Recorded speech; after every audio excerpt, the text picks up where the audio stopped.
कई बार हम सोचते हैं कि ये सब बस कहानियां होती हैं। भूत, आत्माएं, रहस्यमयी घटनाएं, सब सिर्फ दिमाग का खेल है। लेकिन क्या हो अगर एक दिन आप सब की ये बातें सच साबित हो जाएं? और क्या हो, आज मैं आप लोगों को ऐसी ही एक सच्ची घटना सुनाने जा रहा हूँ जो मैं और मेरे दोस्तों के साथ हुई थी। मैं यानी कि आदि और मेरे दो दोस्त सिड और मिर्जा। रात के करीब 12 बज रहे थे और हम तीनों दोस्त अपनी एसयूवी में सवार होके दिल्ली से लंबी दिहार माइंस के लिए निकल पड़े।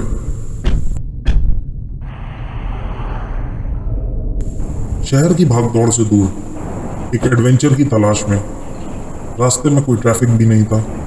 ठंडी हवा हमारी गाड़ी की खिड़कियों से गुजर रही थी और सफर हर बीतते वक्त के साथ रोमांचक होता जा रहा।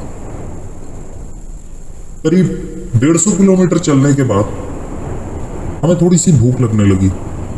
हम लोगों ने एक ढाबे पर रुके। वहां पर और भी कई सारे लोग थे जो कि रात में खाना खाने रुके थे।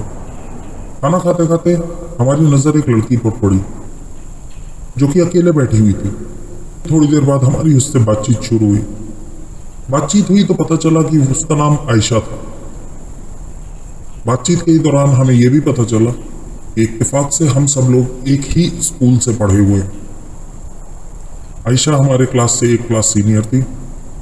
माहौल थोड़ा सा हल्का हो गया और पुराने दिनों की यादें ताज़ा होने लगी।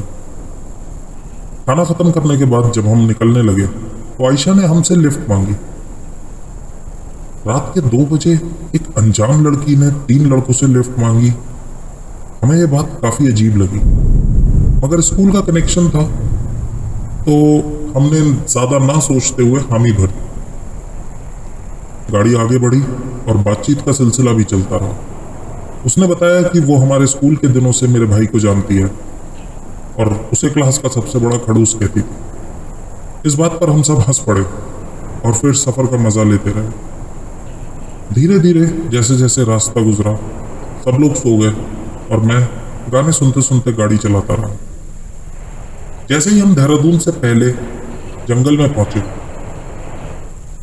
वो जगह ऐसी है कि वहां पर आज भी नेटवर्क नहीं आता। जैसे ही हम वहां थोड़ी आगे बढ़े, मैंने देखा कि सड़क के किनारे एक लड़की खड़ी है और लिफ्ट मांग रही है। ये बात मुझे थोड़ी सी अजीब लगी कि इस सुनसान एरिया में एक लड़की इस टाइम पे खड़े होकर लिफ्ट मांग रही है। सिक्योरिटी रीजन से मैंने उसे नजरअंदाज किया और मैंने गाड़ी नहीं रोकी। थोड़ी दूर चलने के बाद मुझे ऐसा महसूस हुआ कि वो जो लड़की बाहर लिफ्ट मांग रही थी वो हूबहू आयशा जैसी दिख रही थी। वही हाइट, वही बैग, सब कुछ वैसा सा ही। मुझे थोड़ा सा शक हुआ, लेकिन खुद को समझाया मैंने कि शायद मेरा वहम है। लेकिन फिर भी जब मन नहीं माना तो मैंने सच को परखने के लिए यूं ही गाड़ी में कह दिया, चलो भाई देहरादून पहुंचने वाले हैं। मेरी बात सुनते ही सिड और मिर्जा जग गए और अपनी आंखें मलने लगे। जैसे ही मिर्जा की नजर पीछे वाली सीट पर गई, उसने चौंक कर मेरे से पूछा, भाई आयशा को कहाँ उतार दिया? और कमाल की बात तो यह है कि उसी के साथ मैंने कहा, आयशा तुम्हें कहाँ उतरना है? हम दोनों के मुंह से ये बात एक साथ निकली थी। अभी घबराकर मैंने एकदम से गाड़ी रोकी। दिल बहुत तेज धड़क रहा था। मैंने पीछे घूमकर देखा तो पीछे की सीट खाली थी। सिड ने कुछ घबराते हुए कहा, भाई तूने किसी वक्त गाड़ी रोकी होगी, अभी वो उतर गई होगी। मगर मेरे दिमाग में तो सिर्फ एक ही बात घूम रही थी। ढाबे के बाद मैंने कहीं भी गाड़ी नहीं रोकी। अब मेरी सांसें कहीं ना कहीं तेज होने लगी थी। मिर्जा और सिड भी बिल्कुल चुप थे।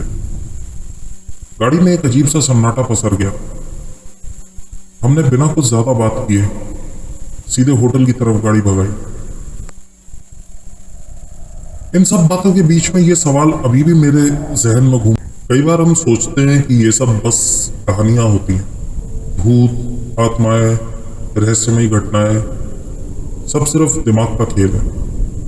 लेकिन क्या हो अगर एक दिन आप सब की ये बातें सच साबित हो जाएं? और क्या हो? आज मैं आप लोगों को ऐसी ही एक सच्ची घटना सुनाने जा रहा हूं जो मैं और मेरे दोस्तों के साथ हुई थी। मैं यानी कि आदि और मेरे दो दोस्त सिड और मिर्जा। रात के करीब 12 बज रहे थे और हम तीनों दोस्त अपनी एसयूवी में सवार होके दिल्ली से लंबी तिहार माइंस के लिए निकल पड़े।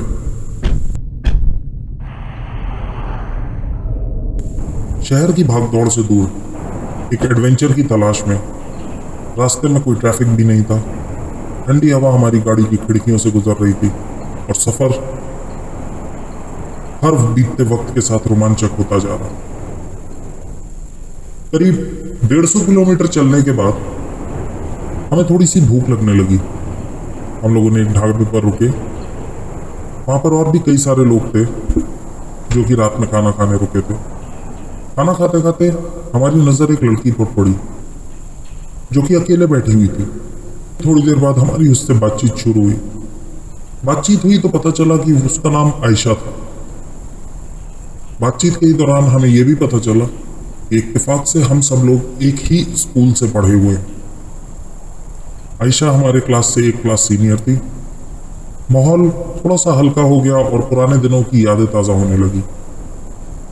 खाना खत्म करने के बाद जब हम निकलने लगे तो आयशा ने हमसे लिफ्ट मांगी। रात के 2 बजे एक अनजान लड़की ने 3 लड़कों से लिफ्ट मांगी। हमें यह बात काफी अजीब लगी, मगर स्कूल का कनेक्शन था तो हमने ज्यादा ना सोचते हुए हामी भर दी। गाड़ी आगे बढ़ी और बातचीत का सिलसिला भी चलता रहा। उसने बताया कि वो हमारे स्कूल के दिनों से मेरे भाई को जानती है और उसे क्लास का सबसे बड़ा खड़ूस कहती थी। इस बात पर हम सब हंस पड़े और फिर सफर का मजा लेते रहे। धीरे धीरे जैसे जैसे रास्ता गुजरा सब लोग सो गए और मैं गाने सुनते सुनते गाड़ी चलाता रहा। जैसे ही हम देहरादून से पहले जंगल में पहुंचे, वो जगह ऐसी है कि वहां पर आज भी नेटवर्क नहीं आता। जैसे ही हम वहां थोड़ी आगे बढ़े, मैंने देखा कि सड़क के किनारे एक लड़की खड़ी है और लिफ्ट मांग रही है। ये बात मुझे थोड़ी सी अजीब लगी कि इस सुनसान एरिया में एक लड़की इस टाइम पे खड़े होकर लिफ्ट मांग रही है। सिक्योरिटी रीजन से मैंने उसे नजरअंदाज किया और मैंने गाड़ी नहीं रोकी। थोड़ी दूर चलने के बाद मुझे ऐसा महसूस हुआ कि वो जो लड़की बाहर लिफ्ट मांग रही थी वो हूबहू आयशा जैसी दिख रही थी। वही हाइट, वही बैग, सब कुछ वैसा सा ही। मुझे थोड़ा सा शक हुआ, लेकिन खुद को समझाया मैंने कि शायद मेरा वहम है। लेकिन फिर भी जब मन नहीं माना तो मैंने सच को परखने के लिए यूं ही गाड़ी में कह दिया, चलो भाई देहरादून पहुंचने वाले हैं। मेरी बात सुनते ही सिड और मिर्जा जग गए और अपनी आंखें मलने लगे। जैसे ही मिर्जा की नजर पीछे वाली सीट पर गई, उसने चौंक कर मेरे से पूछा, भाई आयशा को कहाँ उतार दिया? और कमाल की बात तो यह है कि उसी के साथ मैंने कहा, आयशा तुम्हें कहाँ उतरना है? हम दोनों के मुंह से ये बात एक साथ निकली थी। अभी घबराकर मैंने एकदम से गाड़ी रोकी। दिल बहुत तेज धड़क रहा था। मैंने पीछे घूमकर देखा तो पीछे की सीट खाली थी। सिड ने कुछ घबराते हुए कहा, भाई तूने किसी वक्त गाड़ी रोकी होगी, तभी वो उतर गई होगी। मगर मेरे दिमाग में तो सिर्फ एक ही बात घूम रही थी। ढाबे के बाद मैंने कहीं भी गाड़ी नहीं रोकी। अब मेरी सांसें कहीं ना कहीं तेज होने लगी थी। मिर्जा और सिड भी बिल्कुल चुप थे। गाड़ी में एक अजीब सा सन्नाटा पसर गया। हमने बिना कुछ ज्यादा बात किए सीधे होटल की तरफ गाड़ी भगाई। इन सब बातों के बीच में ये सवाल अभी भी मेरे जहन में घूम रहा था, क्या सच में आयशा हमारे साथ थी या फिर कोई और? हम लोग होटल में चेक इन करने के बाद सो गए थे और अगली दोपहर में उठे। उठते ही हमने रात की घटना के बारे में एक बार शांत दिमाग से सोचना शुरू किया। हमें एहसास हुआ कि इस पहेली को ऐसे तो नहीं सुलझाया जा सकता। तभी मैंने कहा, चलो मैं अपने भाई से पूछता हूं। मैंने अपने भाई को कॉल किया और उससे पूछा, भाई तेरी कोई क्लासमेट थी क्या आयशा? मेरे भाई ने 2 सेकंड तक कोई जवाब नहीं दिया, तो मैंने उससे दोबारा पूछा, भाई बोल ना, तेरी कोई क्लासमेट थी क्या आयशा जो तुझे खड़ूस बुलाती थी? उसने काफी अजीब सी आवाज में मुझसे पूछा, हाँ थी, क्यों, क्या हुआ और तू ये सब क्यों पूछ रहा है? मैंने कहा, अरे यार कल रात हमारी सहारनपुर के पास एक ढाबे पर खाना खाने रुके थे, वहां उससे मुलाकात हुई। वो बता रही थी कि कैसे तू क्लास का मॉनिटर बनकर अकड़ता था और वो तुझे खड़ूस बुलाती थी। मेरी बात सुनकर मेरा भाई एकदम शांत हो गया।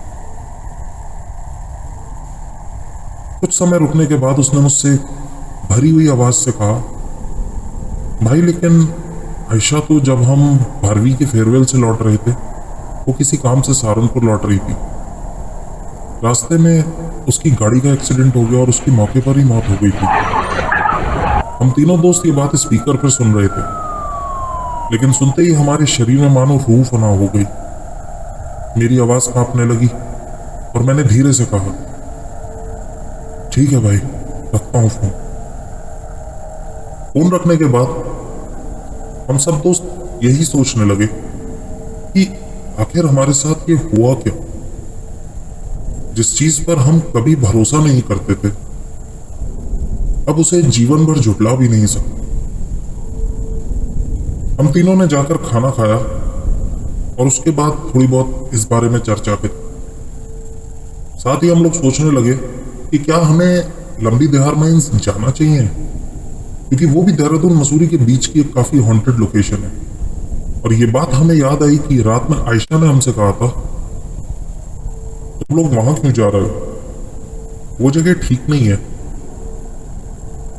हम सोच में पड़ गए कि आखिर करे तो करे क्या, और कहीं आयशा हमें वहां जाने से रोकने ही तो नहीं आई थी।